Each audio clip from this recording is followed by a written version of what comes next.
يا أيها الذين آمنوا قوا أنفسكم وأهليكم نارا. Yuk berjuang bersama kami, salurkan infak donasi terbaik Anda ke nomor rekening berikut ini. Bismillah, Assalamualaikum warahmatullahi wabarakatuh. Alhamdulillah, berjumpa lagi kita dalam program kesayangan kita, Nyatat, Nanya Ustadz. Alhamdulillah hari ini kita kedatangan guru kita, Ustadz Dr. Sandro Willis, yang insya Allah akan menjawab pertanyaan-pertanyaan yang masuk dalam program kita kali ini. Kita akan lanjut pada pertanyaan berikutnya. Di sini sudah masuk. Bismillah, Ustadz izin bertanya. Apakah tidak ikut serta dalam program vaksinasi merupakan bentuk tidak taat terhadap pemimpin atau pemerintah? Bismillah, alhamdulillah, wassalatu wassalamu ala rasulillah wa ala alihi wa ashabihi ajma'in. Ya, vaksinasi ini termasuk program pemerintah. Dan memang ada yang disebut dengan hak asasi manusia terkait dengan vaksinasi. Dan hak asasi ini ya tidak bisa kita pandang sebelah sisi saja. Ternyata di dalam di dalam hak asasi kita ada hak asasi orang lain. Pemerintah ya berupaya untuk meredam penyakit-penyakit akibat infeksi dengan melakukan vaksinasi. Ya. Dengan kita melakukan vaksinasi berarti kita berupaya agar diri kita terhindar dari suatu penyakit, dan kita juga secara otomatis masyarakat lain juga terlindungi karena diri kita tidak terinfeksi dengan penyakit tersebut apabila kita terpapar.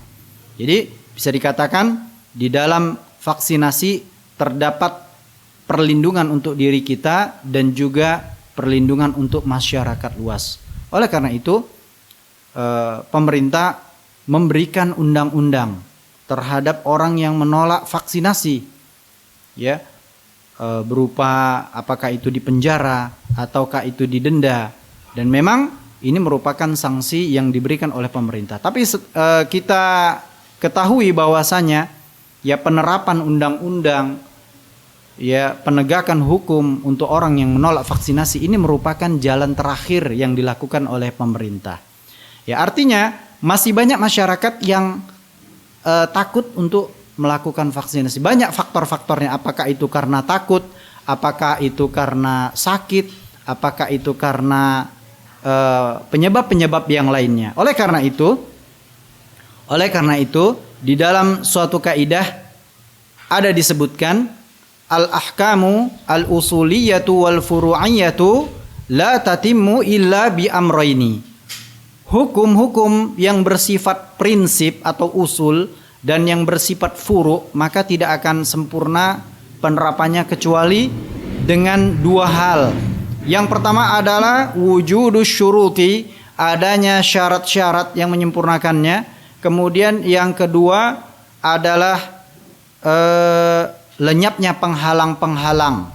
Ya, lenyapnya penghalang-penghalang, intifaul mawani'i. Jadi orang yang mengikuti vaksin tentu dia ada syarat-syaratnya. Yang pertama berusia di atas 12 tahun. Nah, ini orang yang memenuhi persyaratan untuk mengikuti vaksin. Yang kedua, hendaknya dia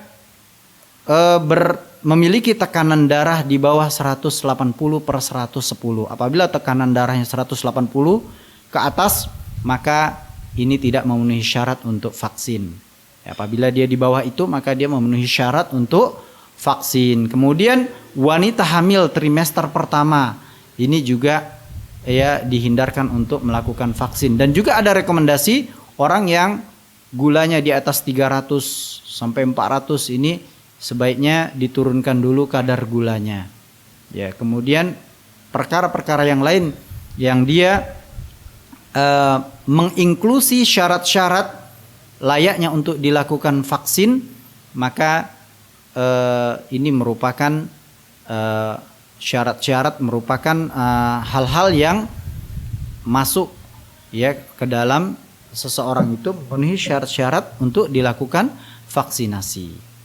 Kemudian yang kedua, lenyapnya penghalang-penghalang. Bisa jadi seseorang itu tidak mau vaksin karena adanya penghalang-penghalang. Apakah dia takut untuk divaksin, ya takut disuntik, ya takut merasakan rasa sakit. Ya sekarang kan sudah ada sosialisasi. Ya, dan yang paling parah dari penghalang ini adalah adanya syubhat tentang vaksin. Ya, seseorang meyakini vaksin itu adalah programnya Yahudi. Seseorang meyakini vaksin itu adalah program untuk memusnahkan masyarakat Islam. Kalau ini memang program untuk memusnahkan masyarakat Islam, maka kita lihat ternyata di lapangan banyak sekali orang-orang non-muslim yang sangat antusias untuk mendapatkan vaksinasi. Ya, ini jika kita lihat di lapangan, faktanya seperti itu. Justru mereka-mereka ya yang katanya vaksin itu dari Tiongkok begini dan begitu, justru mereka-mereka yang dari Tiongkok, yang Tionghoa, mereka sangat semangat untuk mendapatkan vaksinasi.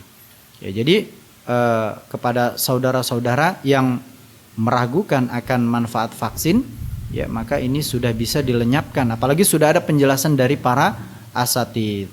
Nah, jadi apakah orang yang tidak vaksin, tidak mau mengikuti vaksinasi melawan pemerintah, maka harus dengan rincian.